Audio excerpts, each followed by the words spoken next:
cadre du cycle que je viens faire ici pour l'Alliance, il va s'agir de plusieurs choses. D'abord, ce premier cours qui ressemble en fait beaucoup à une conférence et qui est, je vais vous parler pendant un petit moment de ce qu'on entend par judéo-arabe, c'est-à-dire de ce que désigne cette expression. On va voir que quand on parle de judéo-arabe, en général, on peut parler de deux choses différentes. D'abord, la langue des grands savants juifs du Moyen-Âge, pas vraiment leur langue en fait, mais la langue de leurs écrits. C'est-à-dire que souvent, quand on parle de judéo-arabe, on parle de la langue arabe des écrits des savants juifs du Moyen-Âge, qui est une forme d'arabe classique. Bon, voilà, ça, je vais vous expliquer un peu tout ça. Dans un deuxième temps, on va aborder, et c'est là qu'on va vraiment rentrer plus dans le vif du sujet, la deuxième acception en fait, du terme judéo-arabe qui désigne les parlers arabes des communautés juives du monde arabe. Et on est dans quelque chose qui est assez différent. C'est pour ça que je l'ai appelé une appellation ambiguë pour divers faits linguistiques bien réels. Euh, Ce qu'il va y avoir de très spécifique aussi dans ce cycle, c'est que par contre, à partir de la prochaine fois, on va faire quelque chose de très différent. On va faire une initiation au judéo-arabe. Pour ceux qui pourront rester avec nous pour la deuxième séance, on va apprendre à lire et à écrire en judéo-arabe marocain. Et pour la troisième, on va rentrer un petit peu dans la langue, dans le judéo-arabe marocain du XXe siècle. Alors, quand on entend par judéo-arabe, je viens de vous faire donc une petite introduction. Judéo-arabe, parler arabe des communautés juives, judaïsme du monde arabe, quelques remarques, quelques repères qu'il faut que je vous donne avant qu'on commence. Donc voilà, la première partie, ça va être cette histoire de judéo-arabe médiéval, donc la langue des écrits des savants juifs du monde arabe. Alors comment est-ce qu'on se retrouve au 9e, 10e siècle de l'ère chrétienne en Irak à avoir des savants juifs qui privilégient la langue arabe pour tous leurs écrits quasiment. Plus tard, un petit peu plus tard, on va avoir la même chose en Andalousie. Vraiment dans tout ce Moyen-Âge, la langue de culture, la langue scientifique, la langue des savants juifs, c'est l'arabe, et quasiment uniquement l'arabe. Comment est-ce qu'on en arrive là? Pourquoi est-ce que les juifs sont des arabophones à l'époque? Qu'est-ce que font ces communautés juives en Mésopotamie, à Babylone, à Bagdad, pour parler dans des termes un peu plus contemporains, et un peu plus tard en Andalousie? Et pourquoi est-ce qu'ils écrivent en arabe? Alors, quelques mots là-dessus. La langue historique, bon, je le dis un peu vulgairement comme ça, la langue historique des Juifs, c'est l'hébreu, qui était qui était un dialecte cananéen qui était parlé dans les anciens royaumes d'Israël et de Juda. Cette langue hébraïque a commencé à décliner au contact avec d'autres langues dès la première moitié du premier millénaire avant notre ère, c'est-à-dire que au VIe siècle avant notre ère, le premier temple de Jérusalem est détruit par les Babyloniens, le fameux Nabuchodonosor, qui va emmener une partie des Judéens à Babylone et qui va quelque part entamer la longue histoire de la diaspora, du judaïsme de diaspora.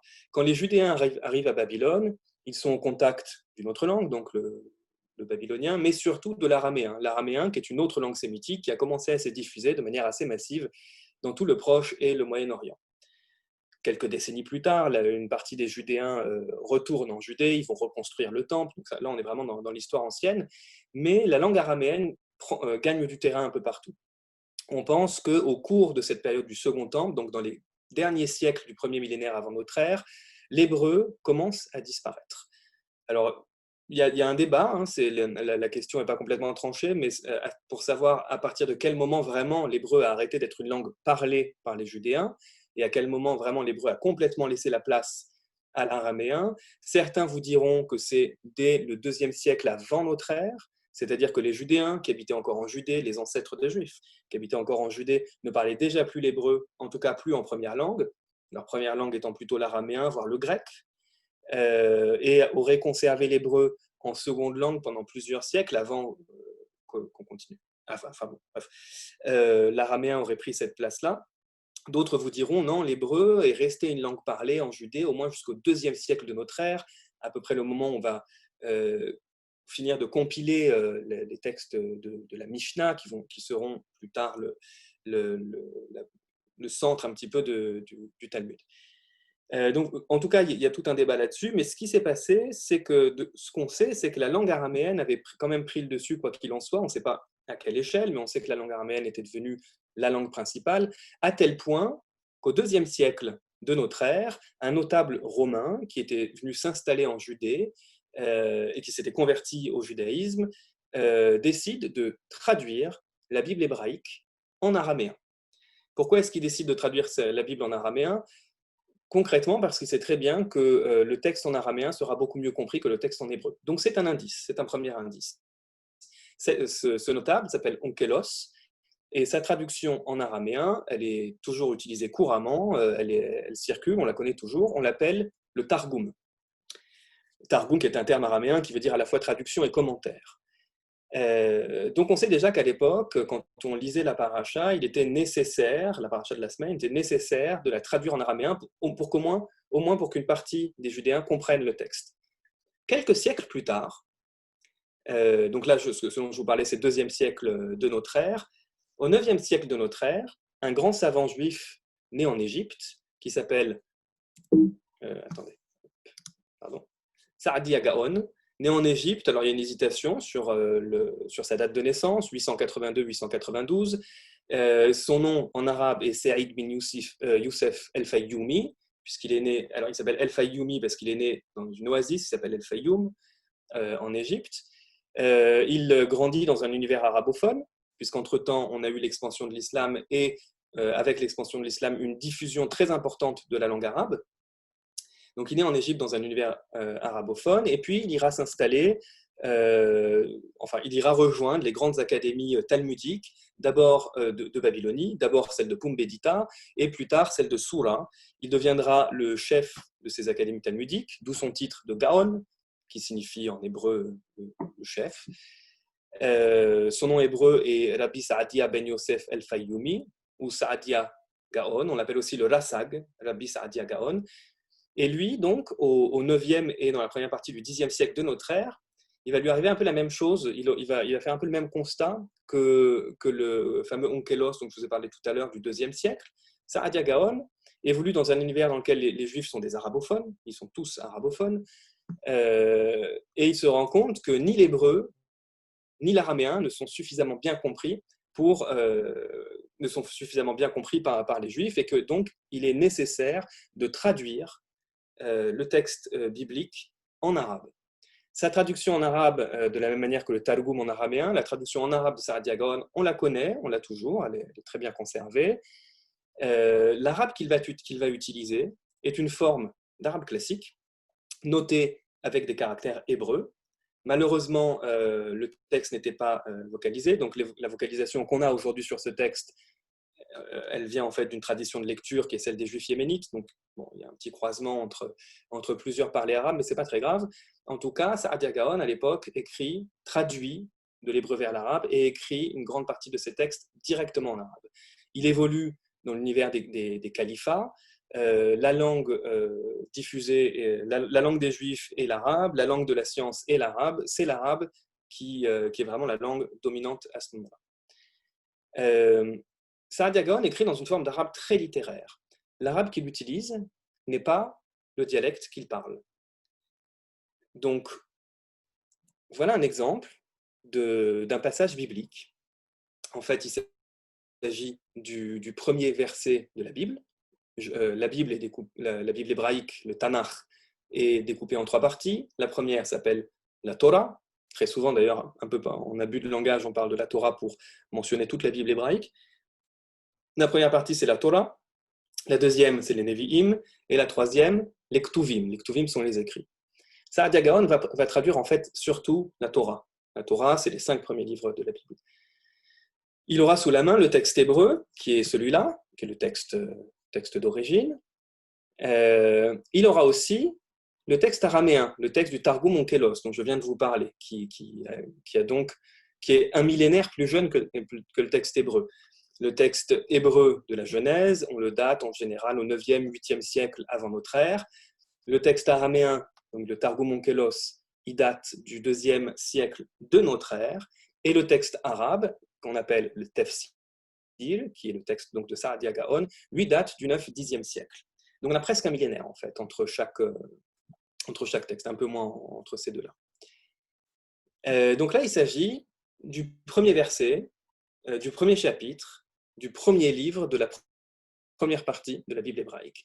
Je vais vous le lire en hébreu, ensuite en araméen et ensuite en judéo-arabe médiéval, qui est donc en fait une forme d'arabe classique. Ça n'est pas un dialecte judéo-arabe comme ce qu'on entend quand on parle du judéo-arabe marocain d'aujourd'hui ou du judéo-arabe tunisien. Là, il s'agit vraiment d'une forme d'arabe classique utilisée par un savant juif qui connaissait très bien l'arabe classique et qui l'a quand même noté avec ses caractères hébreux, mais ça reste à peu près de l'arabe classique.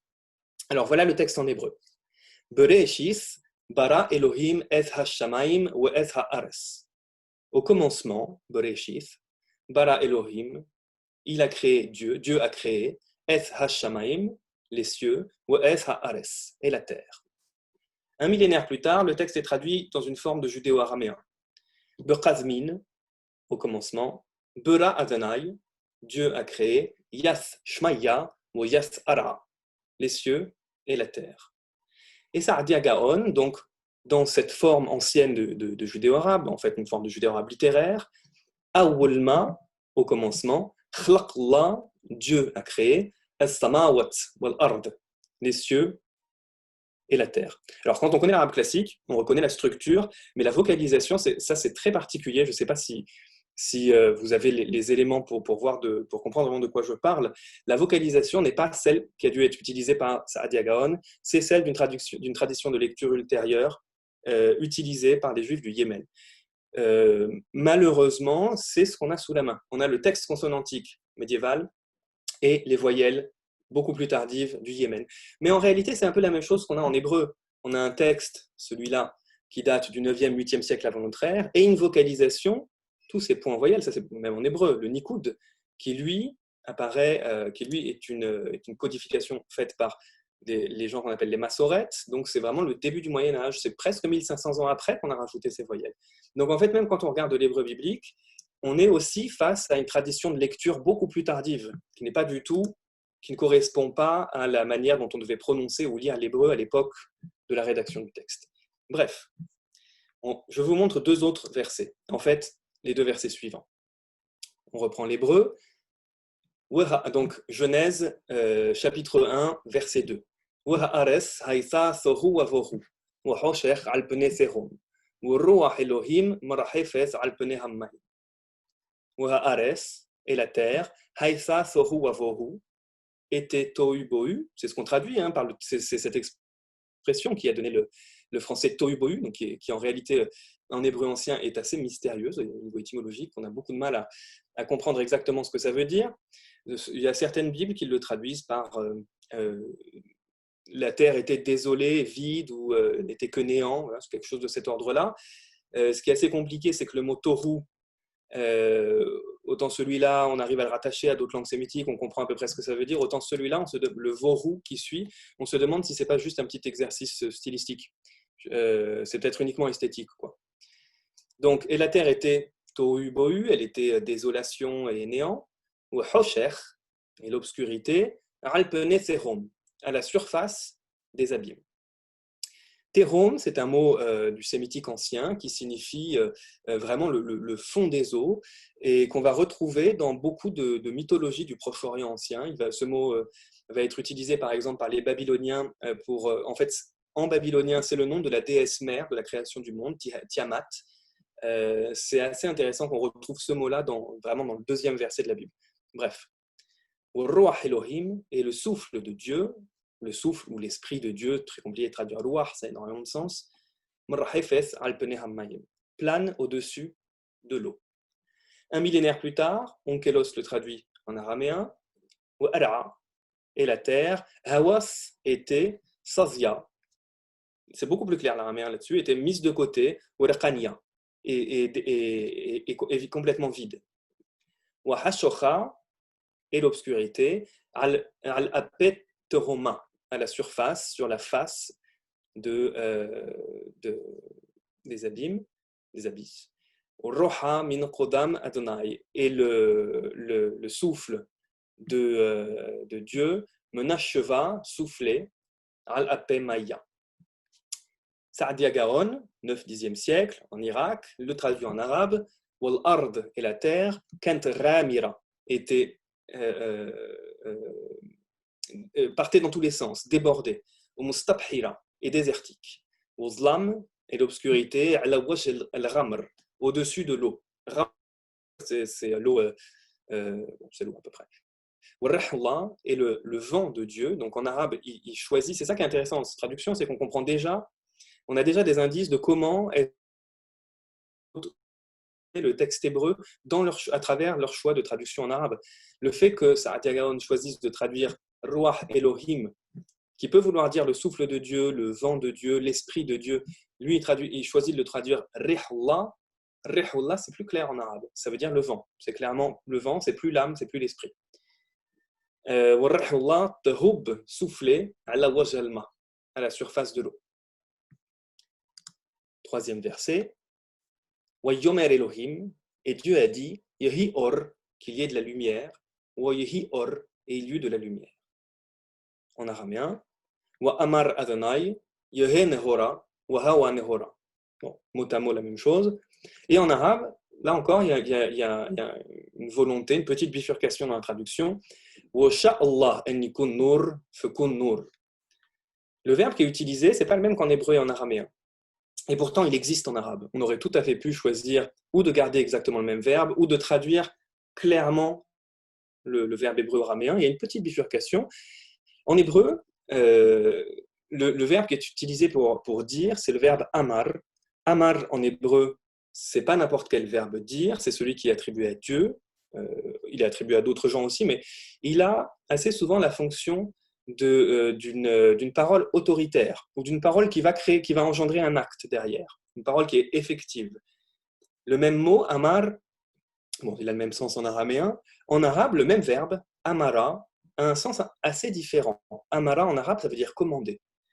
Au niveau étymologique, c'est assez clair en fait. C'est un verbe qui, effectivement, qui voulait dire dire une parole, mais c'est la parole de quelqu'un de pouvoir. D'ailleurs, la racine Amara en arabe, c'est elle qui va donner le nom Amir, qui est un prénom entre autres, mais qui signifie le commandeur, le prince, celui qui donne des ordres. Et ce Amir, c'est lui qui va donner, même en français, les émirats, les principautés, etc. Et un émir, un prince. Sa'adia Gaon choisit de ne pas traduire par Amar, mais par Sha. Sha qui veut dire vouloir. Donc, au Sha Allah, c'est Dieu a voulu. Et là, on a une petite bifurcation de sens. Ce n'est pas Dieu a dit, c'est Dieu a voulu. Au Sha Allah, an yakun nur fakana. Non, ce n'est pas fakana, justement, c'est vocalisé différemment. Fakan nur, et il y eut de la lumière. Le mot Allah est utilisé pour Dieu en judéo-arabe à l'époque, et c'est aussi le cas dans beaucoup de dialectes judéo-arabes modernes. On a au moins un autre auteur, en fait on a des dizaines d'auteurs extrêmement importants à l'époque, que ce soit en Irak ou en Andalousie, qui ont écrit en arabe, mais il y en a un autre qui est absolument incontournable, qui du coup vit 2 siècles plus tard en Andalousie, et qui est peut-être plus connu que le premier dont je vous ai parlé, c'est Maïmonide. Maïmonide, son appellation courante en hébreu, c'est Rambam. Rambam signifie Rabbi, donc rabbin, Moshe ben Maïmon, Moïse, fils de Maïmon. Son nom en arabe, ou c'est plus que son nom, c'est son titre, c'est Abu Imran Moussa bin Maïmoun bin Abdullah al-Qurtubi. Donc en fait, père de Imran, Moïse, Moussa, fils de Maïmoun, fils d'Abdullah al-Qurtubi, celui de Cordoue, el-Yahoudi, le juif. Il est né en 1138 à Cordoue, en Andalousie. Il sera à la fois médecin, philosophe, rabbin, il va faire énormément de choses. Et il fuira l'Andalousie suite à l'arrivée d'une dynastie assez hostile aux Juifs, qui étaient les Almohades, al-Mouahidoun. Il partira vivre d'abord au Maroc, puis finira par s'installer en Égypte, à Fustat, qui aujourd'hui est une banlieue du Caire. Et il sera un grand leader de la communauté juive et aussi le médecin de Saladin. Maïmonide, son œuvre la plus connue, c'est Dalalat al-Ha'irin, qu'il a écrite en arabe, dans ce qu'on appelle donc du judéo-arabe. Ça s'appelle judéo-arabe. Concrètement, c'est vraiment de l'arabe classique en caractère hébreu. Dalalat al-Ha'irin, le texte arabe a été traduit de son vivant vers l'hébreu par une famille de savants juifs qui était originaire d'Espagne, mais qui s'était installée dans le sud de la France, qui est une dynastie, une quasi-dynastie, en tout cas 3 générations de grands savants juifs arabophones qui vivaient à Lunel, dans le sud de la France, qui étaient en contact avec Maïmonide, avec le Rambam, et ils ont traduit le Dalalat al-Ha'irin en hébreu sous le titre de Moreh Nevuchim. Moreh Nevuchim, Dalalat al-Ha'irin et Moreh Nevuchim signifient le guide des perplexes. Il sera traduit plus tard en français sous le nom le guide des égarés. Donc la langue littéraire, uniquement littéraire de Maïmonide et la langue littéraire de Saadia Gaon ne sont pas des reflets de l'arabe qu'ils parlaient tous les jours. C'était une langue scientifique, littéraire qu'ils utilisaient, qui était commune avec les musulmans, sauf qu'effectivement, c'était écrit en caractère hébreu et ils pouvaient traiter de problématiques liées à l'histoire juive, à la communauté juive, aux sources juives, etc. Donc on pouvait y trouver ça et là des emprunts à l'hébreu, ou en tout cas des concepts spécifiques qui étaient utilisés. Maintenant, des siècles plus tard, au 19e, 20e siècle, on a dans tout le monde arabe, quasiment partout, des communautés juives dont la langue maternelle est l'arabe dialectal. Ces langues-là, on les appelle judéo-arabes aussi. Mais il ne faut pas s'y tromper, elles ne sont absolument pas les descendants des langues ou de Saadia Gaon ou de Maïmonide, et en tout cas ne sont sûrement pas les descendantes de la langue des langues qu'on trouve dans leurs œuvres littéraires. Une œuvre littéraire, c'est une langue spécifique. On n'a pas une langue parlée qui peut découler d'une langue écrite. Ça n'existe pas linguistiquement. On a par contre, partout là où vous avez dans le monde arabe une communauté juive qui est arabophone, cette communauté juive parle l'arabe local avec certaines particularités qui sont propres aux particularités des langues juives. C'est-à-dire que puisque les juifs vivent, pour recentrer sur le Maroc, les juifs vivent en général dans un quartier spécifique, le Mellah, en tout cas depuis les 15e, 16e siècles, ils vivent beaucoup entre juifs, ils baignent dans une vie juive intense, ils sont dans le monde de l'étude, c'est un monde, le monde du Mellah, c'est un monde qui est rythmé par les fêtes juives, par les Shabbats, tous ces éléments culturels, et ils ne vont qu'à l'école juive, donc ils sont alphabétisés. Les seuls alphabets qu'ils apprennent, c'est l'alphabet arabe, c'est l'alphabet hébreu, pardon.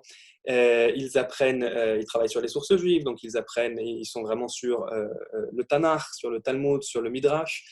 Donc, cette culture juive-là va beaucoup influencer leur manière de parler l'arabe local. Mais il ne s'agit pas d'un descendant du judéo-arabe du Moyen-Âge, donc de Maïmonide ou de Saadia Gaon. Il s'agit en fait de langues locales qui vont avoir les réflexes linguistiques des langues juives, exactement comme ce qu'on trouve en yiddish, par exemple, ou en judéo-espagnol, ou en judéo-persan. C'est-à-dire que la première marque assez importante, qui en fait n'est pas vraiment une marque linguistique, mais en fait quasi culturelle ou visuelle, c'est que leur langue, quand ils l'écrivent avec des lettres hébraïques. Ils l'écrivent avec des lettres hébraïques parce que c'est le seul alphabet qu'ils connaissent, dans la plupart des cas. Alors il y a toujours des érudits qui en connaissent d'autres, évidemment, mais ils apprennent à lire et à écrire avec cet alphabet. La langue qu'ils apprennent à lire et à écrire, la première, c'est l'hébreu et l'araméen, ce n'est pas une langue qu'ils parlent. De la même manière que les Juifs de France, on ne se parle pas en hébreu. Aujourd'hui, il y a l'hébreu moderne, donc les cartes sont un peu redistribuées, mais les Juifs au Maroc ne se parlent pas en hébreu entre eux, ils se parlent en arabe. C'est un dialecte spécifique de l'arabe, mais en arabe.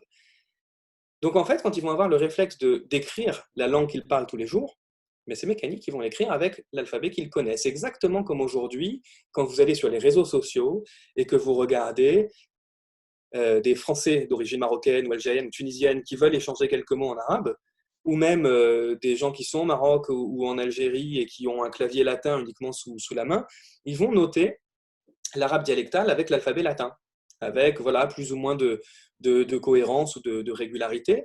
Mais le judéo-arabe, historiquement, le judéo-arabe moderne, il s'agit de quelque chose de cet ordre-là. Maintenant, il y a quand même certaines particularités de langue en judéo-arabe. Quand vous allez dans une ville, à Fès, à Meknès, à Marrakech, n'importe où au Maroc, le judéo-arabe est quand même un peu différent. de l'arabe local, il n'y a aucun problème d'intercompréhension. Un juif qui sort du quartier juif peut parler avec un musulman, ils se comprendront très bien. Par contre, la manière de parler l'arabe dialectal du locuteur juif se reconnaît immédiatement. Il y a une forme d'accent spécifique, il y a parfois un lexique un petit peu spécifique, mais qui n'est pas étranger, qui n'est pas un lexique hébreu particulièrement, mais qui est assez spécifique, c'est-à-dire qu'en fait, ces judéo-arabes modernes sont ce qu'on appelle des sociolectes. Des sociolectes, ça veut dire la langue, le dialecte d'une catégorie sociale. Des sociolectes en linguistique ou en dialectologie, on en a toutes sortes. Il y a des sociolectes de genre, il y a des endroits dans lesquels les femmes ont un sociolecte particulier, il y a des sociolectes d'âge, il y a des sociolectes de catégories sociales. En France, aujourd'hui, les sociolectes qui existent le plus, c'est plutôt ceux des catégories sociales. C'est-à-dire que vous allez avoir un sociolecte des quartiers riches et un sociolecte des cités, par exemple. Ça reste du français. Il n'y a pas de problème majeur d'intercompréhension entre une vieille dame de 70 ans dans un quartier bourgeois et un jeune homme de 13 ans dans un quartier difficile. Mais on entend tout de suite, à leur manière de parler, on entend tout de suite qui vient d'où. Il s'agit de la même chose pour le judéo-arabe. Le judéo-arabe, au Maroc, c'est la langue du quartier juif. C'est le dialecte du Mllah. Ça va aussi, le fait qu'il s'agisse de la langue du quartier juif, ça implique aussi certaines autres choses. C'est qu'assez souvent, la langue du quartier juif est une langue assez conservatrice sur l'arabe dialectal. C'est-à-dire que vous allez retrouver dans le judéo-arabe marocain du quartier juif certaines expressions en arabe, certaines prononciations de la langue arabe qui sont un peu datées pour les autres quartiers. C'est dû, alors il y a plein de raisons, il y a aussi le fait que les communautés juives ont beaucoup bougé à l'intérieur du Maghreb, donc parfois dans telle ville, dans le parler judéo-arabe, vous allez avoir des éléments de langue arabe qui viennent d'une autre ville, mais aussi et surtout, le Maghreb a vécu une importante métamorphose sociétale au 19e et au 20e siècle. Déjà, il y a un exode rural qui est massif parmi les musulmans, ce qui fait que la plupart des locuteurs musulmans des grandes villes ont beaucoup modifié leur manière de parler. Pour le dire un peu vulgairement, il y a un parler un peu campagnard qui s'est installé dans certaines villes. Alors si mes collègues de dialectologie m'entendaient dire ça comme ça, ils hurleraient, mais il y a eu un exode rural massif qui a beaucoup modifié la manière de parler des musulmans, de beaucoup de villes. Les juifs n'ont pas vraiment été touchés par ces exodes ruraux, parce qu'en fait, en tout cas dans le nord du Maroc, les juifs étaient plutôt une population citadine, donc il n'y a pas eu de mélange de population. Donc ils ont souvent conservé des vieilles manières de parler l'arabe. Maintenant, il y a un autre élément qui est très important dans les parler judéo-arabes, et ça c'est le cas dans toutes les langues juives, c'est le cas en yiddish, en judéo-espagnol, etc. aussi, c'est qu'on a un petit pourcentage des mots du lexique qui sont empruntés à l'hébreu. Alors ce petit pourcentage fait souvent un peu travailler l'imaginaire. Moi, j'ai enseigné le judéo-arabe pendant 10 ans à l'INALCO et je faisais toujours la même expérience quand je commençais mon cours, c'est que je disais aux gens, j'avais des étudiants qui venaient du département d'hébreu, d'autres du département d'arabe et d'autres du département de berbère. Et la première question que je leur posais, c'est, à votre avis, c'est quoi le judéo-arabe? Tout le monde, quasiment sans exception, me répondait, c'est un mélange d'arabe et d'hébreu. Alors, linguistiquement, en fait, ça dépend de ce qu'on entend par mélange. C'est-à-dire qu'effectivement, on va trouver des mots d'arabe et des mots d'hébreu. En réalité, il s'agit d'un dialecte arabe parlé par des juifs. C'est-à-dire que la part judéo dans l'expression judéo-arabe, elle ne veut pas dire hébreu, elle veut dire juif. Le judéo-arabe, c'est le parler arabe des juifs, ou les parlers arabes des juifs. Mais puisque ces juifs évoluent dans un univers très juif, et qu'ils sont très connectés à la culture juive, aux fêtes, etc., et au texte, il va y avoir un peu quelques éléments, quelques mots qui vont être empruntés à l'hébreu, qui vont rentrer petit à petit, parfois dans la langue de tous les jours. Parfois même avec des mots dont les locuteurs juifs n'ont pas forcément en tête que ce n'est pas de l'arabe marocain standard, que c'est de l'hébreu. Donc il peut y avoir, dans des interactions avec des musulmans, avec des locuteurs musulmans, de temps en temps un mot étonnant, mais de la même manière que si un Parisien croise un Belge ou un Marseillais. Il n'y aura pas de problème d'intercompréhension. Il y aura de temps en temps un mot un peu bizarre, un accent un peu particulier. J'ai l'impression que j'oublie de dire un truc très important et ça m'échappe. J'y ai repensé une seconde, ça m'a échappé. C'est pas grave. On va commencer à illustrer un petit peu ça. Oui, voilà. Vous avez à peu près un parler judéo-arabe dans chaque endroit où vous avez une communauté juive arabophone. Les parlers judéo-arabes ne sont pas en lien spécifique entre eux. C'est-à-dire qu'à Marrakech, les Juifs parlent à peu près l'arabe de Marrakech d'une manière particulière. C'est une forme particulière de l'arabe de Marrakech. À Tunis, les Juifs parlent une forme particulière de l'arabe de Tunis. Et à Bagdad, les Juifs parlent une forme particulière de l'arabe de Bagdad. Il n'y aura aucune intercompréhension spécifique entre un locuteur du judéo-arabe de Bagdad et un locuteur du judéo-arabe de Marrakech. Par contre, il y aura une quasi-totale intercompréhension entre un locuteur juif de Marrakech et un locuteur musulman de Marrakech. Ces langues-là ne descendent pas d'une langue commune. Il n'y a pas une ancienne langue judéo-arabe qui se serait dispersée comme ça dans le monde arabe et dont tous les dialectes seraient issus. Pas du tout. Il y a les dialectes arabes et chacun a une minorité linguistique judéo-arabe, disons. Par contre, on a des textes qui sont écrits dans ces dialectes-là. Il y en a malheureusement, enfin, pas assez à mon goût, mais il y a quand même toute une littérature en judéo-arabe au Maroc. Et là, il se passe quelque chose d'un peu différent quand on passe à l'écrit. L'écrit, comme vous le savez, ça n'est pas quelque chose qui s'apprend, c'est pas naturel, c'est un art, c'est de la culture. Et en fait, quand on regarde les textes en judéo-arabe, on voit apparaître déjà beaucoup plus de mots hébreux que dans le parler de tous les jours, ce qui s'explique parce que techniquement, les gens qui écrivent le judéo-arabe sont habitués à écrire l'hébreu et l'araméen, ou en tout cas à lire l'hébreu et l'araméen. Et surtout, là, vous allez avoir une influence des vieux textes judéo-arabes de Saadia Gaon ou de Moïse de Maïmonide. Vous allez avoir dans les textes des influences de choix de lexique qui eux, datent vraiment des textes médiévaux. Un des textes les plus connus de la liturgie juive, c'est la Haggadah de Pessah. Donc, je pense que peut-être que vous savez tous de quoi il s'agit. En deux mots, il s'agit d'un texte qu'on lit le soir de la fête de Pessah, qui raconte la sortie des Juifs d'Égypte et qui est en hébreu et en judéo-araméen. Ce texte-là, s'il est particulièrement intéressant pour les judéolangues, pas que pour le judéo-arabe en réalité, pour toutes les judéolangues, c'est qu'il a toujours été systématiquement traduit dans les langues vernaculaires des Juifs. Vous avez des dizaines de Haggadah en judéo-arabe dans des dialectes différents. Vous avez une Haggadah quasiment dans chaque ville en fait, et dans chaque ville a retraduit la Haggadah dans son dialecte précis.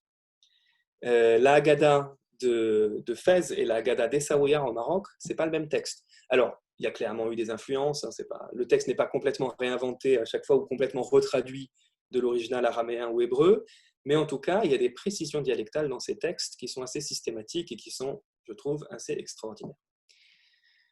Donc voilà un premier exemple de judéo-arabe moderne écrit, littéraire, qui est une traduction de cette phrase-là qu'on trouve au début de la Haggadah. Serviteurs du Pharaon, voilà ce que nous étions en Égypte. Il nous en fit sortir notre Dieu, là, par un bras fort, par un bras robuste. Alors, j'ai tout noté en caractère latin, puisque c'est comme ça qu'on fait en dialectologie arabe, mais techniquement, le judéo-arabe a toujours été écrit en caractère hébreu. Je vous montrerai plus tard des exemples en caractère hébreu. Je vais vous le lire. Ça, c'est la traduction du verset dont je viens de vous parler. Tel qu'il a été traduit dans la ville de Tinril. Tinril, c'est une ville de 40-50 000 habitants dans le sud du Maroc, dans lequel il y avait une très grande communauté juive avant son départ massif vers Israël. Et cette ville s'est fait connaître, chez les juifs du Maroc, elle était connue, mais on a beaucoup entendu parler de cette ville il y a quelques années, quand le jeune réalisateur franco-marocain Kamal Ashkar a fait un film qu'il a appelé Tinril, Jérusalem, les échos du Mellah, dans lequel il va rencontrer, lui-même est originaire de Tinril, qui est donc au sud du Maroc. Il va rencontrer un peu sa famille, qui lui raconte qu'avant il y avait beaucoup de juifs dans la ville, et ensuite il est parti en Israël rencontrer les descendants de ces juifs. Tinril, c'est une ville qui est essentiellement berbérophone, c'est-à-dire que même pour la communauté juive locale, le judéo-arabe est une deuxième langue. Historiquement, les choses ont beaucoup changé au XXe siècle, mais disons, en tout cas jusqu'à la fin du XIXe siècle, les juifs de cette ville parlent d'abord le berbère, en fait le tachilhit, le berbère du sud du Maroc, et en deuxième langue le judéo-arabe. Mais ils avaient le texte, il y avait très peu de traditions d'écrit en berbère, donc eux aussi écrivaient surtout en judéo-arabe. Alors je vous le lis. Abid kinna al-par'ouf Masr. Abid, c'est les serviteurs. Kinna, nous étions, le par'ouf Masr. du pharaon, Paro. Paro est en hébreu, voilà un mot hébreu au milieu d'une phrase complètement en arabe.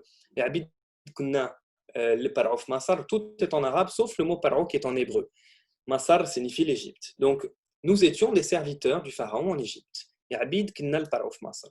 Ou kharrajna Allah ilahna min timma. Et il nous a fait sortir, Allah, Dieu, Ilahna, notre Dieu. Alors, Allah Ilahna, c'est une formule assez courante en judéo-arabe qui en général traduit Adonai Elohenu de l'hébreu. Adonai Elohenu, donc Yod Hei Vav Hei, notre Dieu, on le traduit en arabe ou en judéo-arabe par Allah Ilahna, Dieu, notre divinité. Donc, Kharrajna Allah Ilahna min timma, il nous a fait sortir de là-bas, Biad Qouya, avec une main forte, Ubdra Mdouda, et un bras robuste. Ce qui est intéressant, c'est que le réflexe de ces Haggadot, ça a toujours été vraiment de les traduire, et on les traduisait dans les langues locales aussi pour que tout le monde y ait accès, et pas seulement les gens qui avaient accès à l'étude. C'est que ce n'est pas tout le monde qui avait accès à l'étude, les enfants plus ou moins, et les femmes assez rarement. Donc, souvent, on traduisait pour que tout le monde ait accès au texte, surtout pour certaines fêtes juives ou pour le Shabbat, c'est dans ces moments-là. C'est les textes de ces moments-là, en général, qui sont traduits en judéo-arabe. Et à Tinril, puisque la langue était surtout le berbère, donc les gens qui n'allaient pas à l'école, donc les femmes allaient assez rarement à l'école juive et les enfants n'avaient pas forcément un niveau encore de comprendre, les petits garçons. Donc, on traduisait en berbère le texte judéo-arabe. Voilà le texte en berbère. Donc c'est exactement la même chose. En fait, c'est vraiment du berbère tachilhit avec ce même accent spécifique qu'on trouve dans les parlers judéo-arabes. C'est assez intéressant. L'emprunt à l'hébreu per'ou est le même qu'en judéo-arabe. Vous avez deux emprunts à l'arabe, damen et masr, qui sont des emprunts courants, qui sont vraiment rentrés dans le berbère. Il souffre ar arbe ener dinar sufus ndra sufus ikuwan. Comme je vous le disais, on a une version de la Haggadah quasiment par ville, parfois plusieurs versions par ville. Et si on s'amuse à les comparer, voilà, j'en compare que deux, c'est des choses que j'ai trouvées dans des études en fait, de Haïm Za'afrani, qui est décédé, mais qui était le grand spécialiste du judaïsme marocain.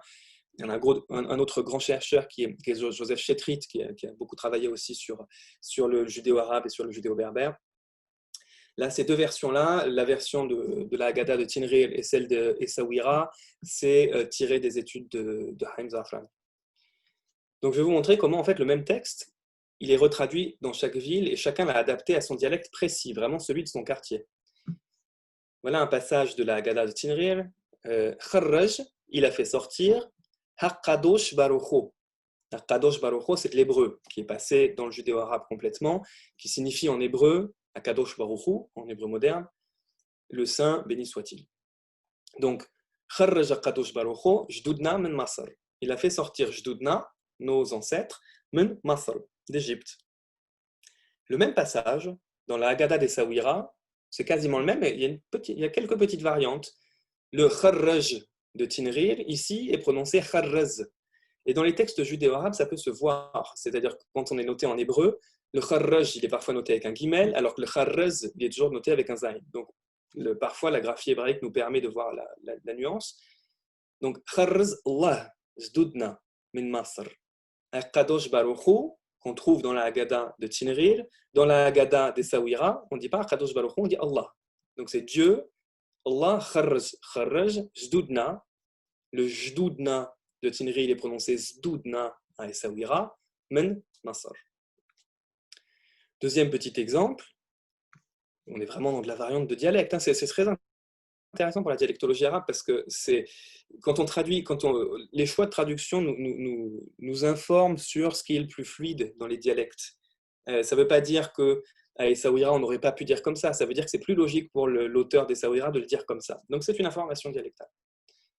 À Tinril, Hada Mashkour. Hada, ça veut dire celui-là, cet homme-là, Mashkour. Il est digne de louange. Mashkour, c'est le participe du mot de shakara, de shukran, de merci, etc. Donc, Hada Mashkour. À Essaouira, on a dit en fait exactement la même chose en utilisant une autre forme de dialecte. On n'a pas utilisé Hada, qui est un démonstratif, on a utilisé Rah. Rah Mashkour, bon, concrètement, en fait, ça veut dire exactement la même chose, mais ra, en fait, c'est le verbe voir anciennement, qui en arabe maghrébin est souvent utilisé comme copule, c'est-à-dire comme correspond du verbe être, disons. Donc en fait, hada mashkor et rah meskor, c'est exactement la même chose, c'est juste une petite différence de dialecte. Il y a d'autres petites nuances qu'on trouve dans les Haggadot. À Essaouira, on a ce passage-là, on parle de gens dikeno matkiyin fi bni braq, des gens qui étaient installés, qui étaient accoudés à bni braq. Donc bni braq, c'est bni brak. Voilà, ça existe toujours hein, en Israël, bni brak. Et là, ce qui est intéressant, c'est qu'à Tinrir, on a traduit bni brak, donc qui était prononcé bni brak à Essaouira, on l'a traduit par ouled biraq. Alors pourquoi Ouled Biraq? Parce que Bnei Brak, ça veut dire les enfants Bnei, Banim, les enfants de Brak. Donc on l'a traduit en arabe marocain en fait. Ouled, les enfants, Biraq. Dikanu metkiyin Fouled Biraq. Enfin, dernier exemple pour les Haggadot, une clôture de passage. Atinrir, Mbarak Allah, Mbarak Huwa, Mbarak Di'atat Torah. Béni soit Dieu, Mbarak Allah, Mbarak Huwa, béni soit-il, Mbarak Di'ata Torah, béni soit celui qui nous a donné Di'ata et Torah, la Torah. Et regardez comment on traduit ça à Essaouira. Mbarak Allah, Mbarak Huwa, Mbarak Di'ata Sri'a. En fait, c'est le même texte, sauf le dernier. Torah est traduit et adapté en Sri'a. Alors, qu'est-ce que c'est Sri'a? Sri'a, c'est la charia, mot à mot. Pourquoi est-ce qu'on parle de charia à cet endroit-là? En fait, je fais exprès, je le prends dans le mauvais sens. Le mot sharia en arabe signifie deux choses. Il signifie la voie, pas la voie, c'est-à-dire le trajet, ou la loi. C'est la voie, c'est comme halakha en fait, c'est exactement la même logique que halakha en hébreu. Sharia, dans son contexte en arabe, donc, il est utilisé très couramment pour dire la loi. Si en français le mot charia a un sens si spécifique, c'est parce que quand on emprunte un mot à une langue, on l'emprunte dans un contexte particulier. En français, on a déjà un mot qui signifie la loi en général. Donc le mot charia, il a été emprunté en français, il est rentré dans la langue française quand la langue française a été au contact avec la loi islamique. Donc en français, ça veut dire loi islamique. Mais en arabe, ça veut dire la loi, de manière assez générale. Le jugement, ça veut dire le jugement aussi. Donc là, qu'est-ce qui s'est passé? On est chez des gens qui sont des arabophones. Donc ils n'ont pas en tête charia, ou peu importe la manière dont le mot peut être connoté dans une autre langue. C'est plus nous, en tant que francophones, que ça peut surprendre. Chez les juifs d'Essaouira, comment traduire Torah vers l'arabe? Eh bien, ils se disent Torah, qu'est-ce que ça veut dire? Ça veut dire la loi. Comment on dit la loi? Shri'a, en dialecte. Comment Shri'a est prononcé en dialecte juif d'Essaouira? Le mot est prononcé Shri'a. Donc on retrouve ce mot dans la Haggadah. On retrouve Allah et on retrouve Shri'a.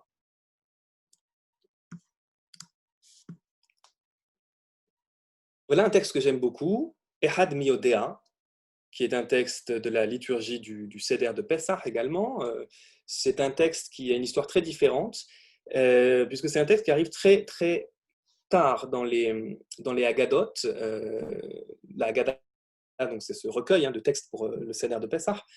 Ehad Miodea, je m'y suis beaucoup intéressé parce qu'on a plusieurs versions par ville quasiment de ce texte-là dans le monde arabe, et je suis en ce moment encore en fait sur une recherche sur les différentes versions que je compare. Donc j'ai beaucoup de versions du Maroc, j'ai des versions algériennes, tunisiennes, libyennes, syriennes, plus de Damas et de Alep, de Bagdad et du Yémen. Et je trouve ça assez génial de comparer toutes ces traductions en judéo-arabe d'un texte. A priori traduite à partir d'un texte hébreu, hébraïco-araméen, qui est un texte celui aujourd'hui de la liturgie en général, c'est le texte hébraïco-araméen, mais surtout, une des hypothèses les plus solides sur la naissance de ce texte est qu'il s'agit d'un texte qui est né en Europe. En tout cas, la première attestation dans une Haggadah de ce texte-là, c'est dans la Haggadah de Prague au XVIe siècle. Le texte apparaît dans la Haggadah de Prague au XVIe siècle dans une forme bilingue, d'abord en yiddish et avec une traduction hébraïque. Le texte a continué à se diffuser et il n'intégrera les Haggadot du monde arabe qu'au XIXe siècle, pas avant. Aujourd'hui, si vous ouvrez une Haggadah marocaine, vous allez avoir le texte. Donc parfois, si vous êtes vraiment tard dans le XXe siècle, le texte, vous allez l'avoir en hébreu, mais si vous remontez un petit peu, vous trouverez ce texte-là en judéo-arabe. Et là, je suis assez ravi de présenter cette version Fassi marocaine, puisque cette version Fassi marocaine, je l'ai découverte en travaillant sur le cours qui avait été créé par Jules Danan, le père d'Ariel, qui organise aujourd'hui cette séance et qui m'a invité. Et donc, un de mes premiers contacts avec cette version-là, c'est celle de Jules Danan. Et je lui avais demandé quelques années plus tard d'où est-ce qu'il tenait cette version. Et il m'avait dit que cette version était celle qu'on chantait dans sa famille. Alors, j'aime beaucoup ce texte. C'est un texte qui est donc qu'on lit à la fin de la Haggadah, qui est un texte qui est assez drôle. Certains disent qu'en fait, il a un format si particulier et on le récite à la fin de la Haggadah pour tenir les enfants éveillés. Il y a quelque chose un peu de cet ordre-là. Il est toujours accompagné d'un deuxième texte, Haggadah, qui pourtant n'a aucun rapport historiquement, mais les deux textes sont souvent donnés l'un après l'autre. Et on les trouve, ce Ehad Miodea, on en trouve donc des versions dans tout le monde arabe, mais on en trouve aussi on en trouve vraiment, on le trouve quasiment dans toutes les langues du monde. On le trouve en judéo-tat, on le trouve en persan, on le trouve en judéo-espagnol, on le trouve en italien, on le trouve en alsacien. Vraiment, ce texte existe dans toutes les langues qu'ont parlé les Juifs. Je vais vous le lire. En fait, je vais vous lire la dernière strophe, puisqu'il s'agit d'un texte cumulatif. C'est-à-dire que l'idée de ce texte, dont le titre en hébreu est Ehad Miodea, est de compter de 1 jusqu'à 13 et de dire à chaque chiffre qu'est-ce qui symbolise le mieux ce chiffre dans le judaïsme. Donc, c'est un texte cumulatif, ça veut dire que normalement on dit le premier, ensuite on dit le premier et le deuxième, ensuite le premier, le deuxième et le troisième. Donc, il y a 13 strophes, je vous lis directement la 13e, puisqu'elle contient tout le texte. Alors, le voilà en judéo-fassi. Ta'lam wa tadri ya Allah muzli, ta'lamhum bitltas. Ta'lam wa tadri, sache et connais, sois au courant. Ya Allah muzli, que Dieu le majestueux, ta'lamhum bitltas. Sache, connais-les par le nombre de 13. Aoudi skonoma. Mais alors dis-moi mon cher, Aoudi, skonoma, de qui s'agit-il? Tiltas de tfilin. 13, ce qui représente le mieux le 13, c'est les téphilines. Et alors, si vous connaissez certaines autres versions du texte, parfois, ce n'est pas les mêmes symboles qui sont utilisés. Tiltas de tfilin. Alors, pourquoi les tfilines représentent le chiffre 13? Puisque les tfilines, c'est les phylactères qu'on met autour du bras. Et normalement, la première pose des tfilines, c'est à 13 ans pour la bar mitzvah. Tnas des batim. 12, tnas des batim. Sbatim est donné en hébreu, avec la prononciation juive marocaine, c'est Shvatim en hébreu moderne, c'est les 12 tribus, Tnas des Batim. Hadas del Kochabim, les 11, Kochabim, c'est la prononciation marocaine de l'hébreu Kochavim, donc les 11 étoiles. Alors pourquoi les 11 étoiles? Les 11 étoiles, c'est les 11 étoiles du rêve de Joseph, c'est les 11 frères de Joseph. Asrad al-Minyan, 10, c'est le minyan. Le minyan, c'est les 10 hommes nécessaires à la tenue d'un office juif. Donc vous voyez que le texte est en arabe, tout est en arabe, les verbes sont conjugués en arabe, les chiffres sont en arabe, les prépositions sont en arabe, mais le lexique est fortement emprunté à l'hébreu, parce qu'on est dans un texte écrit, et que quand on passe à l'écrit, on a en fait une influence de l'hébreu qui est beaucoup plus grande que dans la langue courante. Il y a eu une enquête de terrain qui a été faite par David Cohen, dans les années 60, je crois, ou 70, David Cohen, qui était un grand linguiste juif tunisien, et qui a fait en fait sa thèse de doctorat qu'il a appelée « Le parler arabe des juifs de Tunis ». Et dans cette thèse, il fait un recensement du lexique hébreu dans les parlers judéo-arabes, et en se concentrant sur celui de Tunis, mais c'est à peu près pareil en fait dans tout le monde arabe, c'est un peu le même réflexe linguistique. Et lui, il estime que la proportion des mots hébreux dans le judéo-arabe est de 4% du lexique à l'écrit. C'est quand même assez peu. 4% du lexique à l'écrit. Et quand on passe à l'oral, on est à moins de 1%. Alors, quand on entend des gens parler le judéo-arabe, on a une impression qui est plus importante que ça. Mais en fait, il s'agit de moins de 1% du lexique abondamment utilisé. Donc, on entend souvent des mots hébreux, mais c'est juste qu'on a beaucoup de mots hébreux qui reviennent.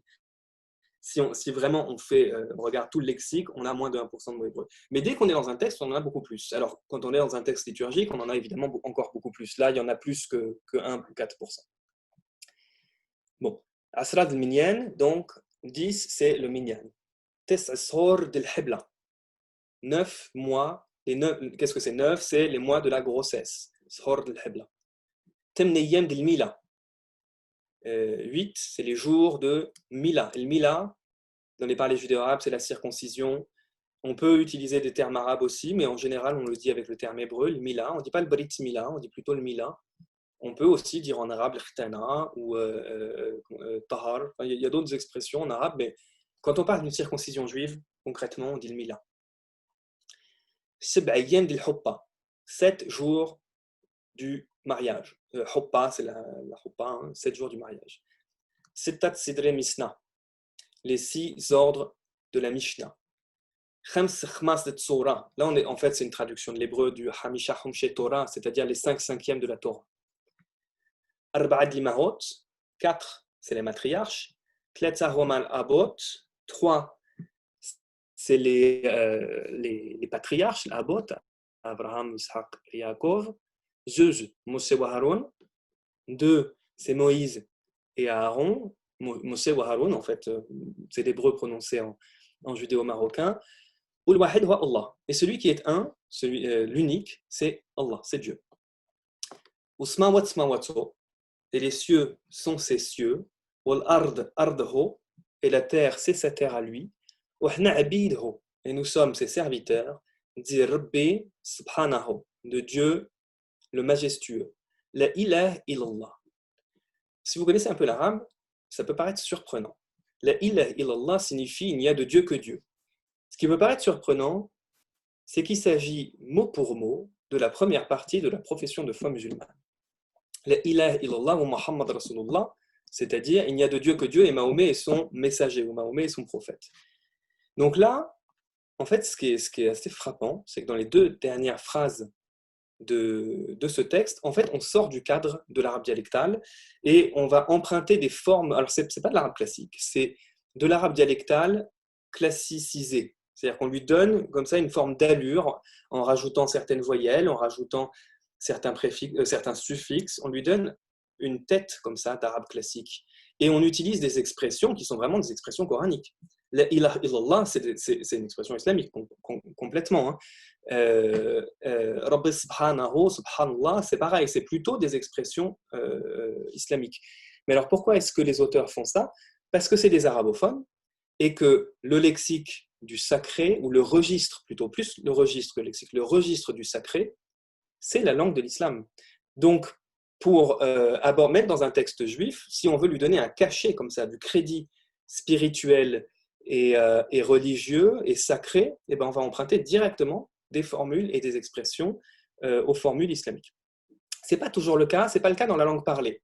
Par exemple, en judéo-arabe parlé, il y a même certaines expressions, ça dépend où, on peut toujours trouver des contre-exemples, mais j'ai rencontré pas mal de locuteurs qui, par exemple, n'utilisent pas d'expressions comme Inch'Allah, parce que dans leur ville, dans leur contexte à eux, ça sonnait trop musulman. Donc ils le remplacent par une autre expression en arabe, Idahabullah. Idahabullah, c'est de l'arabe dialectal, qui veut dire si Dieu veut, ça veut dire la même chose, c'est en arabe aussi, mais c'est pas Inch'Allah. Ça peut paraître assez étonnant, mais il y a des réflexes comme ça de calibrage identitaire à l'intérieur du dialecte. À l'écrit, pour le coup, en tout cas dans cet exemple-là, on voit qu'il s'est passé l'inverse. C'est-à-dire qu'on est plutôt allé piocher dans du vocabulaire coranique ou islamique et qu'on l'a utilisé dans ce texte. Ce texte-là, j'en ai des versions de tout le monde arabe. Cette phrase-là, la ilaha illallah, il n'y a pas que les Marocains qui l'ont fait. Je ne l'ai pas retrouvé en Tunisie, mais il y a tellement de versions qu'il est possible que ça ait existé. Par contre, dans la version alépine, dans la version de Halab, de la ville de Alep, en Syrie, il y a exactement la même chose. La ilaha illallah est récupérée exactement comme au Maroc. Donc, ça devait quand même se faire. Dans certains textes, c'était pas tabou du tout, de faire un truc comme ça. Alors pour illustrer un petit peu, voilà un autre dialecte qui n'a rien à voir, qui est un dialecte judéo-arabe du Yémen, et le même texte, je vais vous le lire en judéo-arabe yéménite. Vous verrez que là on est dans la dialectologie arabe en fait, on est complètement dans un autre parler arabe. Il n'y aurait pas vraiment d'intercompréhension. Si un juif du Yémen se met à parler avec un juif marocain, ils vont avoir beaucoup de mal à se comprendre. En général, ça n'arrive pas vraiment, mais alors je vais vous le lire. Min ya'lam ou min yadri. Bon, en même temps, là, c'est les mêmes verbes qui sont utilisés. Min ya'lam ou min yadri, ça veut dire qui est-ce qui sait et qui est-ce qui connaît. Hu ya'lam ou hu yadri. Il sait et il connaît. Et là, on va commencer à enchaîner donc, le texte cumulatif. Tous les chiffres sont différents du Maroc. Tous, ils sont formés, ils sont beaucoup plus proches de ce qu'on a en arabe classique. L'arabe marocain, l'arabe dialectal du Maghreb a beaucoup plus bougé. Thalatha ashar pour 13. Tout à l'heure, on avait tiltas pour dire 13 en judéo-arabe marocain. En arabe marocain standard, ça serait tiltash. Et là, on a Thalatha ashar. Thalatha ashar midas shal rahamim. Ça, c'est en hébreu. Les midas shal rahamim, à chaque fois, j'oublie, c'est les conseils de piété ou les attributs de piété. C'est les 13 fameux. J'oublie l'expression toujours, c'est pas grave. C'est en hébreu en tout cas. En hébreu, avec la prononciation yéménite de l'hébreu, midas shal rahamim. Isna ashar asbatna. Isna ashar, les 12. Asbatna, tribu. Tout à l'heure, c'était le mot hébreu qui était utilisé dans le texte marocain. On avait le mot shvatim, prononcé en judéo-arabe marocain, ça donnait sbatim. Là, on a asbatna. Donc là, le terme est en arabe. Had ashar, ikhwat Yosif. Had ashar, c'est 11. Ikhwat, les frères Yosef, les frères de Joseph. Tout à l'heure, en fait, c'était la même phrase, mais c'était la même phrase, non, c'était la même idée. Had ashar en marocain se dit hadash, et on avait hadash dil kochabim, donc les 11 étoiles. Alors que là, le texte yéménite le dit directement. Had ashar ikhwat Yosef, 11 frères de Joseph. Ashar el kalimat, tout à l'heure, on avait 10 qui faisaient référence au minyan. Ici, pas du tout. 10, c'est les 10 commandements. Ashar el kalimat. 10 kalimat, les 10 ordres, les 10 mots. Tis'a yalheledo, les 9 mois de la naissance, en fait. Yalheledo, en hébreu moderne, on dirait yalheleda, les lunaisons de la naissance. Au Maroc, on disait Tishor al-Hibla. On disait la même chose, mais complètement en arabe. Là, l'expression est en hébreu yéménite. Thamani yememila. Thamani, donc 8. Yememila, les 8 jours de la Mila. C'est pareil qu'au Maroc. Les 8 jours de la circoncision. Circoncision, en hébreu, on dit Brit Mila, l'alliance, mot à mot, l'alliance de la coupure. Mila, c'est une coupure en hébreu. Seb'a yemem mishte. Seb'a, donc 7, c'est les jours mishte, les jours du banquet. Tout à l'heure, on disait houpa, c'est des images pour dire le mariage en fait. Tout à l'heure, on disait houpa, donc c'est la houpa. Et là, mishte, c'est les jours de la fête, les jours du banquet. Mais on considère toujours que 7, ce qui lui fait le mieux référence, c'est les jours du banquet. Sita Sidre Mishnah, les 6 ordres de la Mishnah. Ah oui, non, j'avais une deuxième version yéménite avec un mot très intéressant qui était utilisé. On avait le mot masna qui était utilisé pour dire Mishnah. Bon, à l'occasion, je reparlerai de ça une autre fois. Khamsa Humshe Torah. Là, on est complètement mélangé. Khamsa est en arabe.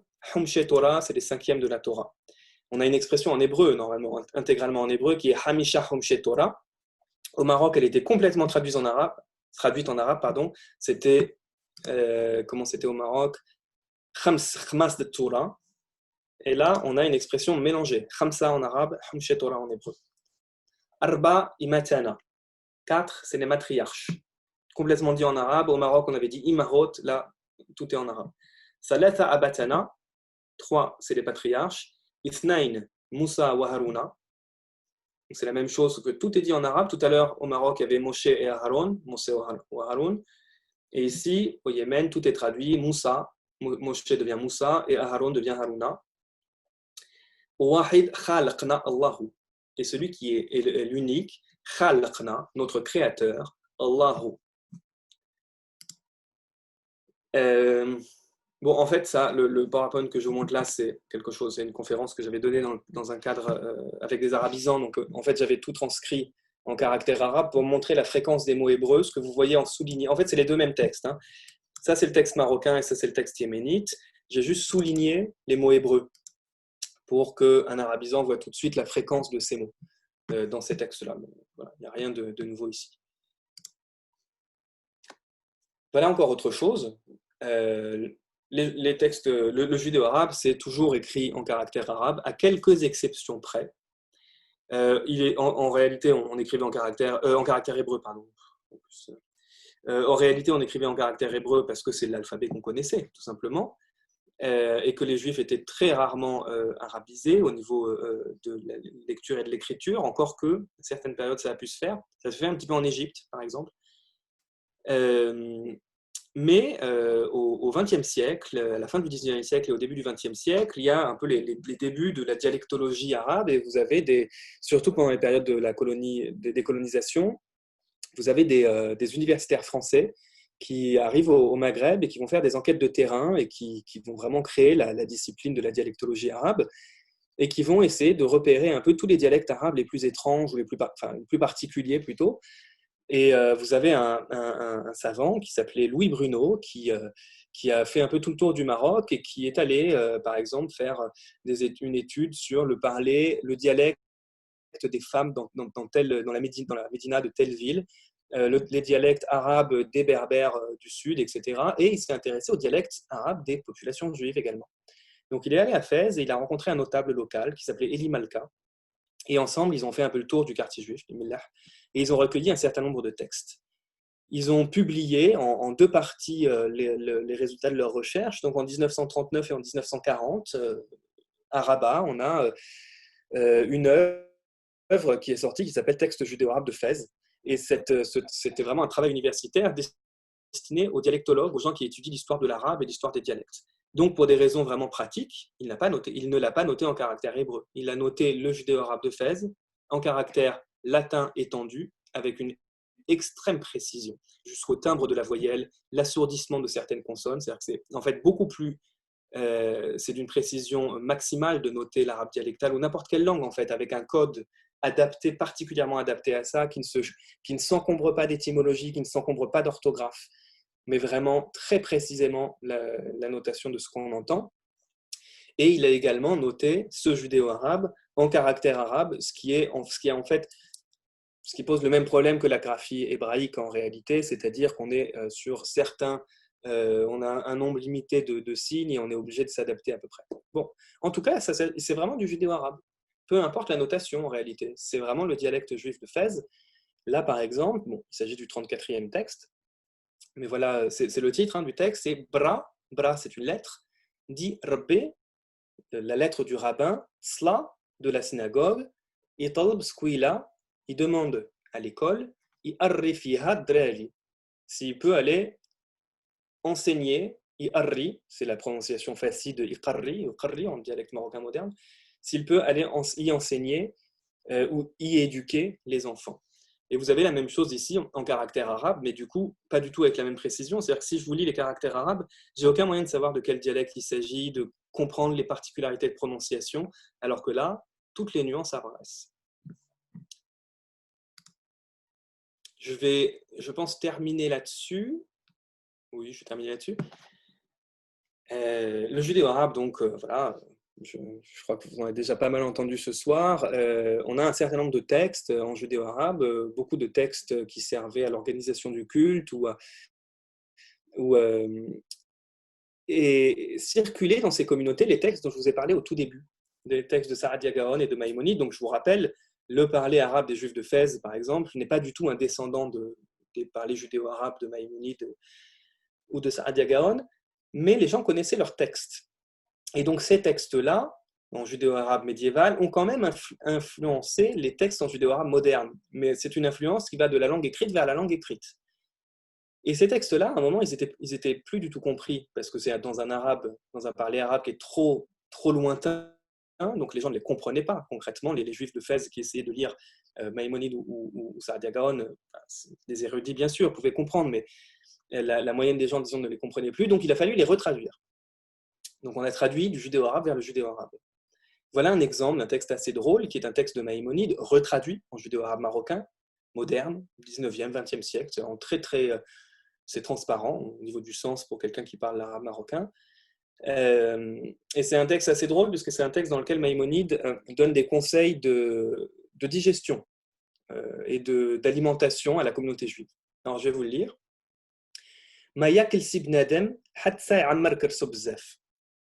L'homme ne doit pas manger,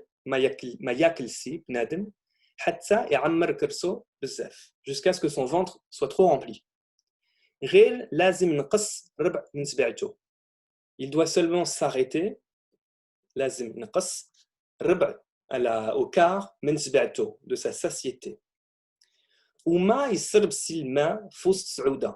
il ne doit pas boire d'eau au milieu du repas. Fust Saouda. غير يقدر السرب حاجة قليلة من الماء. غير يقدر السرب, il doit juste boire. Alors, السرب, ça sonne bizarre pour des locuteurs de l'arabe marocain moderne, on dirait يشرب. dans ces parlers juifs.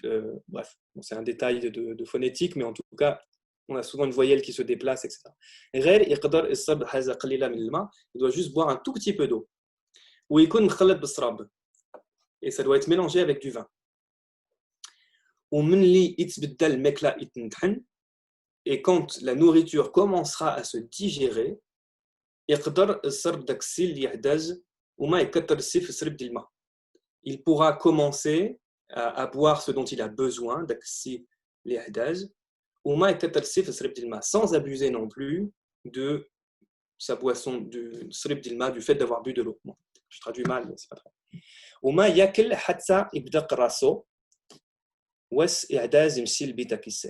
Et il ne devra pas manger jusqu'à ce qu'il comprenne qu'il a...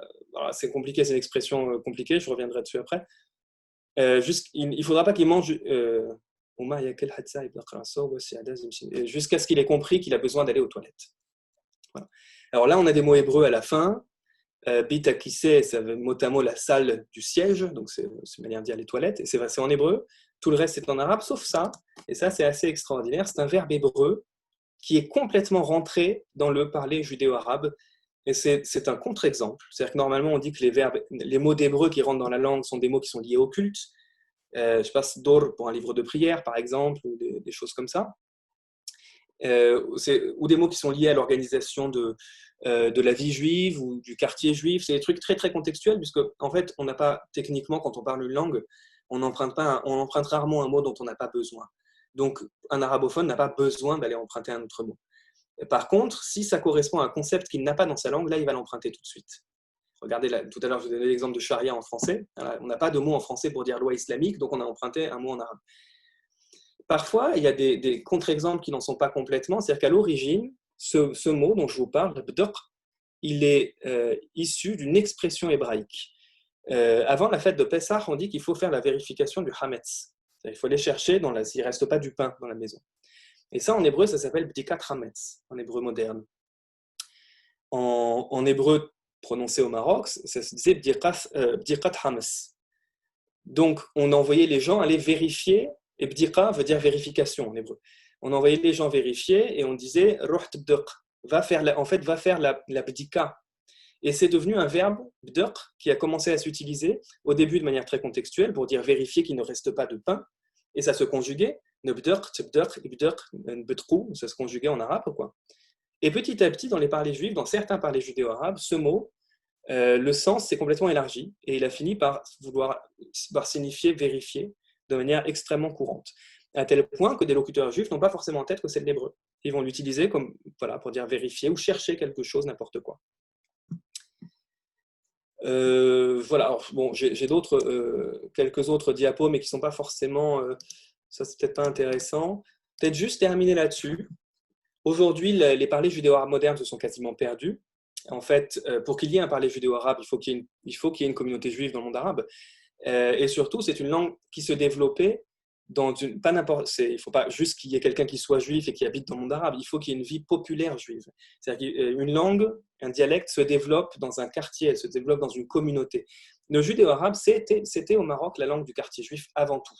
À partir du moment, déjà, même avant le départ des Juifs, à partir du moment où les Juifs ont commencé à quitter le quartier juif, le Mellah, leur manière de parler l'arabe s'est standardisée.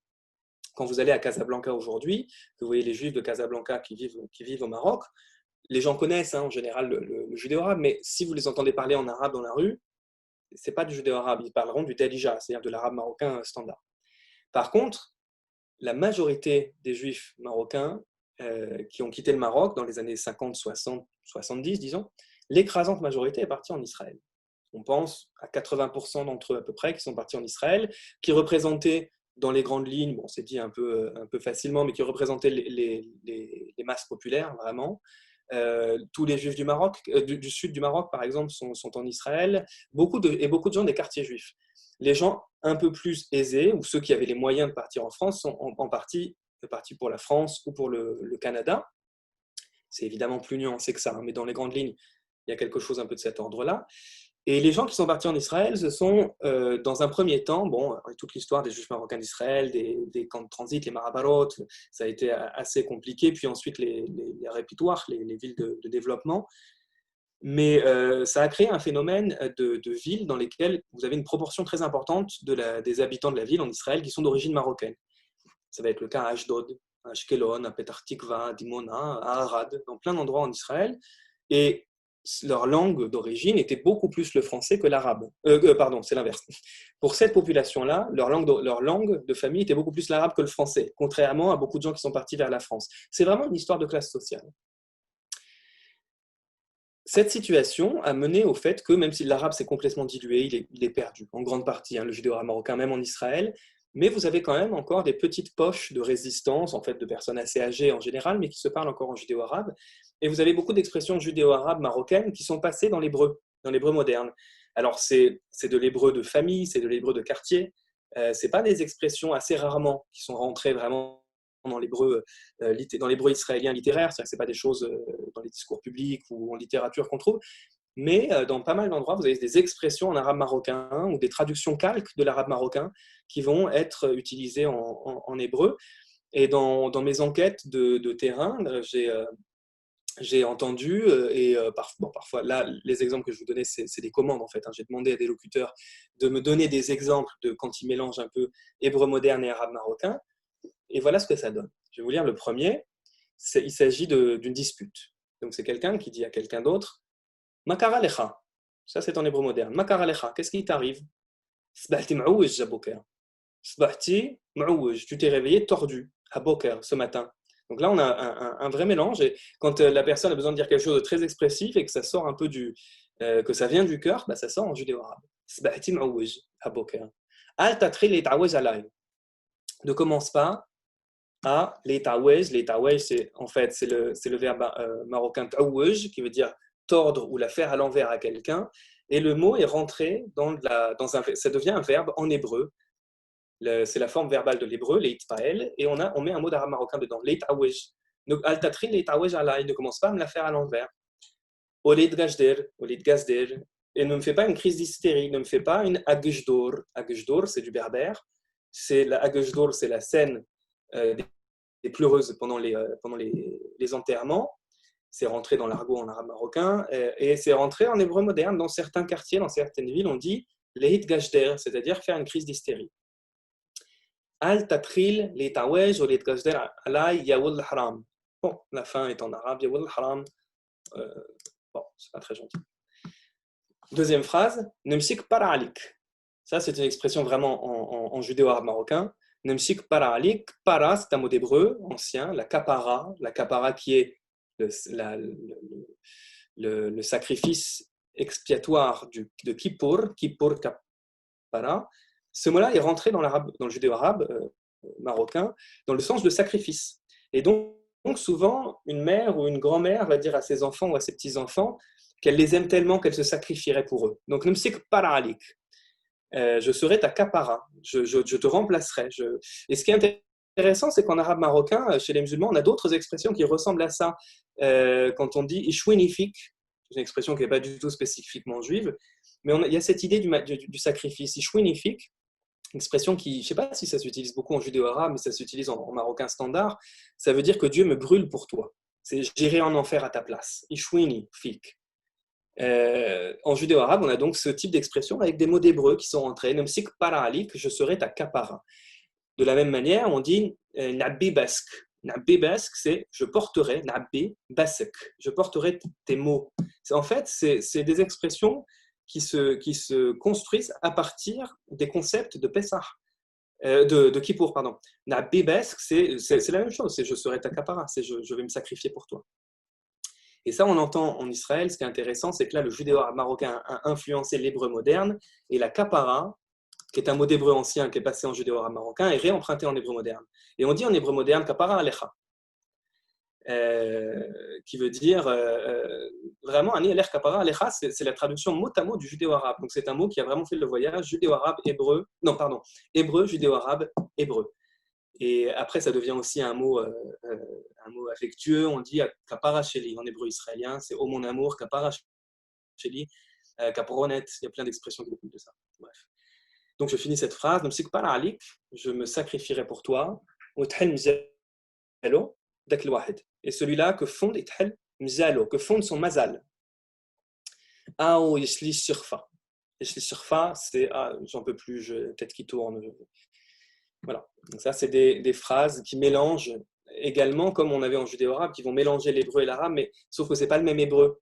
À l'époque du judéo-arabe, c'est de l'hébreu ancien qui arrivait à partir de la langue écrite, qui est rentré dans la langue arabe parlée. Et là, il s'agit de quelque chose d'assez différent. On est chez des locuteurs de l'hébreu moderne qui sont influencés par des expressions qui viennent de leurs parents en judéo-arabe marocain. Voilà, je vais m'arrêter là. Je vous remercie.